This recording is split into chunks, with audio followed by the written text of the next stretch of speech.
Hi everyone, I wanted to pop on here and give an update about Addy. It's been kind of a crazy weekend for us.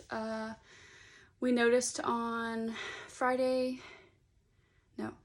evening, Addy started breathing shallow, like she couldn't, it was, or like grunting, like she was having trouble breathing. So not to the point of, where she's not breathing, but we could definitely tell that it wasn't normal. So I called her doctor and let her know what was going on. And she had had some fries that had more salt on them, which of course salt makes you hold on to water, and Addy cannot get salt and water out of her body fully. So that's another reason why we go to dialysis, is to get that fluid pulled off of her.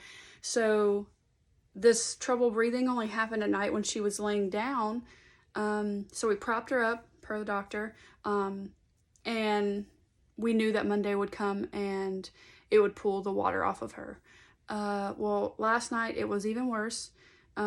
Still sat her up. She still got sleep. But by the time that we felt like it was getting worse, a huge ice storm came through the Midwest, where we are in Missouri, and completely made the roads where you could not drive on them. I mean, Johnson County, the county I live in, shut down the highway that runs through our city.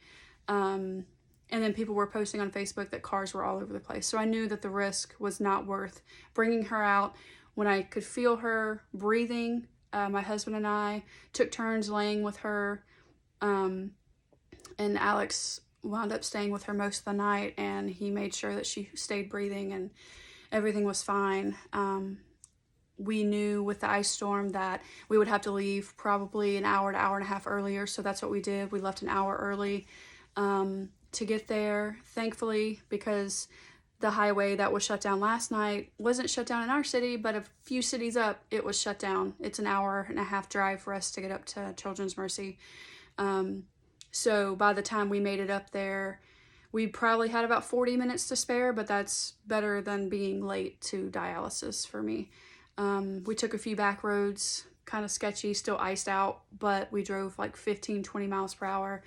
And finally got in the good part of Kansas City, where the roads were treated a lot better. So we got there, and my first question when I got there, I was like, hey, I'm concerned with Addy's vitals. Can we check her oxygen, her blood pressure, her heart rate? She had about 4 people come back and look at her, between nurses and then the techs that actually just do the vitals for us when we first get there. And then the head nurse that's working specifically with Addy for dialysis came and listened to her, and said, yes, she's breathing, really fast, very short breaths, but she didn't hear anything in her lungs. So she was kind of like, I want to order a chest x-ray, but I don't. Order the chest x-ray. Something is not right with my daughter. I need you to order the chest x-ray. Also ordered a panel for the respiratory panel interpretation. So coronavirus, flu, parvo, the rhinovirus. There were so many viruses they tested for. They let me swab her nose because she just deals better with me doing it. Still terrible, but didn't go as bad as I thought it would. So the chest x-ray comes back, and I can kind of hear like the nurses kind of talking, and I'm like, what's going on? Can you talk to me too? I need to know what's going on. Respectfully, like I'm kidding, but that's how I am. When I know something is up, I want to know what's going on with her while we're there. So the radiologist and our head RN basically believed that she had pneumonia. Unfortunately, was very hard to hear because her immune system is already crappy, and this could potentially set us back on the kidney transplant journey. So not really the happiest with that. Not as far as moving the date, but when you have pneumonia, surgeons don't like to operate under anesthesia, and she needs to get a G-tube put in and a biopsy of her kidney before that transplant. So we're not really sure, if that timeline is going to be moved. Ironically enough, nothing was weird about her blood panel. Nothing. Her white blood cell count was within range, no infection suspected. Her red blood cell count was fine. Her hemoglobin literally maintained where it was on last Wednesday. And, you know, with nothing detected, it just was like, what's going on?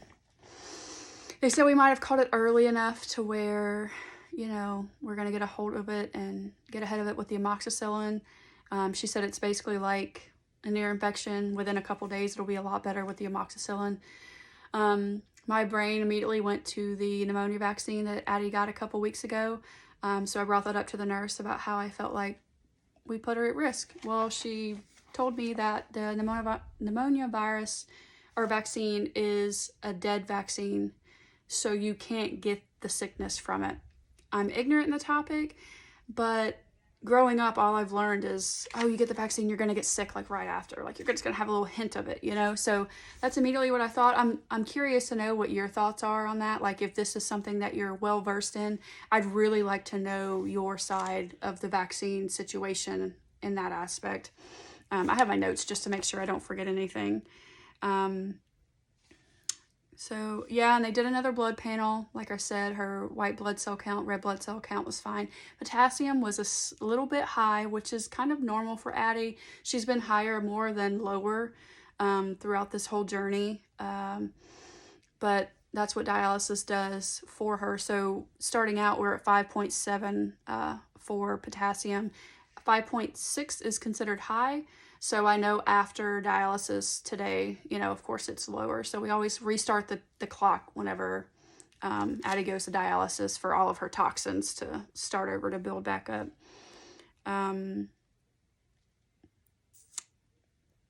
So yeah, she started out at 15.7 kilograms, which is about normal for her going into dialysis. She puts on about 0.5 to 0.7 pounds each time, 0.5 to 0.7 kilograms each time. So we thought that was weird because we thought the breathing could have been, oh, the extra fluid, but that's the normal amount of fluid that she had, which was another cue for me to be like, okay, I need the chest x-ray, you know, and if we couldn't find anything there, I'd want to know about the EKG. I wanted to know what was wrong with her because I know her, I live with her, she is my daughter. Something was wrong, and I was right. They showed us the chest x-ray, and it's very odd, you know, that nothing is detected through a swab. They can't test for pneumonia, but basically the right side of her lung showed some gray area. I wrote down a cloudy kind of sporadic area, and the other side was like kind of sharper imaging, and it rounded off really nice, but the right one didn't round off very nice, and there was like a little sporadic cloudiness, and that's what they say is what determines if it's pneumonia or not. So that's what they're going with. They're treating it as pneumonia, so we can get ahead of it and get it knocked out. I can already tell that she's feeling better because she slept through most of dialysis today because the last couple nights haven't been the best rest for her. She slept pretty much all the way home, other than stopping to eat, and she was excited to eat, per usual. We got an oxygen monitor. I talked with a friend that I follow on Instagram. I follow a lot of people that have been through this with their children or themselves just to get any and all information. And she told me to order this oxygen monitor so I clamp it on her finger and I can read it. Her oxygen hasn't dropped below 93, which is astounding given she has pneumonia, but it's a very mild case. That's what they believe because 95, 96 is about where her oxygen is. I checked it when I got home, still 94, you know, so she's not having trouble breathing. It was just harder for her to get a breath in and actually breathe it. We're very happy with what dialysis did for us today. It was a nice change to see her relax and be able to breathe. While yes, her breathing is still faster, having kidney failure, you know, the body is pulling fluid off of you and your kidneys are like, hey, I need to put fluid back in the body, but it can't because there's no fluid in there anymore. So once it realizes that it can't put the kidneys or put the fluid back in the body, they explained it that they'll calm down and her blood pressure will come down and her heart rate will come down.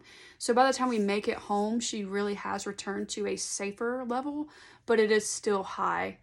for her age. She has 120/80 is where we aim for Addie's blood pressure to be, and that's not good for a toddler, but that's where she's at given the situation. I think that's it for now. We go back Wednesday. We'll probably do another respiratory panel to make sure she doesn't have anything in case we did catch it pretty early. Just pray for her well-being. Pray that this pneumonia doesn't spread anymore. Pray that this amoxicillin will knock it out. Pray that the dialysis keeps helping her with the fluid. Pray for our family. Pray for our safe travels as we drive an hour and a half each way 3 times a week. This is why I've chose hemodialysis over peritoneal dialysis, because PD we could have done at home, but I truly just feel better being in the presence of doctors and her care team for things like this, and I'm very thankful for them. Children's Mercy is a godsend. I'll keep you guys updated the further we get along with everything. Thank you for watching. We appreciate all of you. We feel the prayers, the good vibes, the well wishes. You guys are great. Have a good night. Bye.